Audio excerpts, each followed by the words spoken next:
Bonjour à tous, je vous promets c'est la dernière question de la journée, mais quel est le point commun entre le triangle représenté ici, la fougère et l'évolution d'un indice boursier? Il s'agit en fait de la reproduction d'un même motif, d'un même comportement, à des échelles de plus en plus petites. Commençons par le triangle. Si on le regarde de plus près, on observe que le grand triangle est composé de 3 plus petits triangles sombres identiques, qui à leur tour vont chacun être composés de 3 plus petits triangles sombres identiques, et ainsi de suite.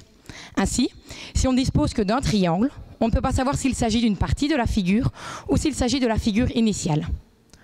On dit qu'un tel objet ne possède pas d'échelle d'observation privilégiée. De tels objets vont se retrouver un petit peu partout dans la nature. C'est le cas par exemple des brocolis, des bassins de certains fleuves vus du ciel, et même de la structure d'un poumon.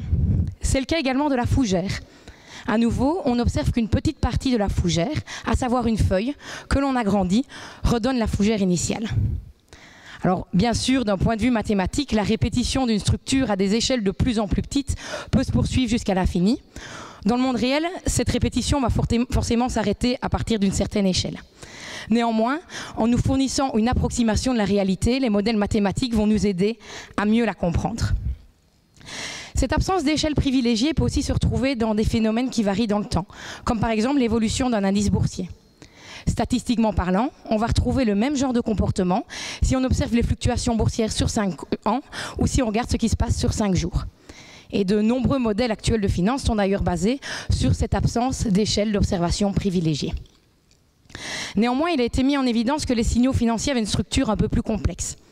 Dans les 2 exemples précédents, si on veut passer d'une échelle à l'autre, il suffit en fait de connaître un coefficient de dilatation. Dans le cas des signaux financiers, ce coefficient de dilatation peut dépendre du détail que vous observez. Et c'est typiquement ce genre de phénomène que j'ai étudié dans ma thèse. Et ils vont mener à des courbes qui sont très irrégulières. Et naturellement, on va avoir envie de caractériser l'irrégularité en chaque point de ce genre de courbe. Mais comment faire? On va utiliser un outil mathématique qui s'appelle les ondelettes. Les ondelettes, on peut les voir comme un microscope mathématique. Elles vont révéler de plus en plus de détails lorsque l'on passe les échelles en revue. Elles vont donc permettre d'étudier les propriétés locales d'un objet à n'importe quelle échelle. Dans ma thèse, j'ai proposé une nouvelle méthode qui permettait d'étudier l'irrégularité de signaux de ce genre.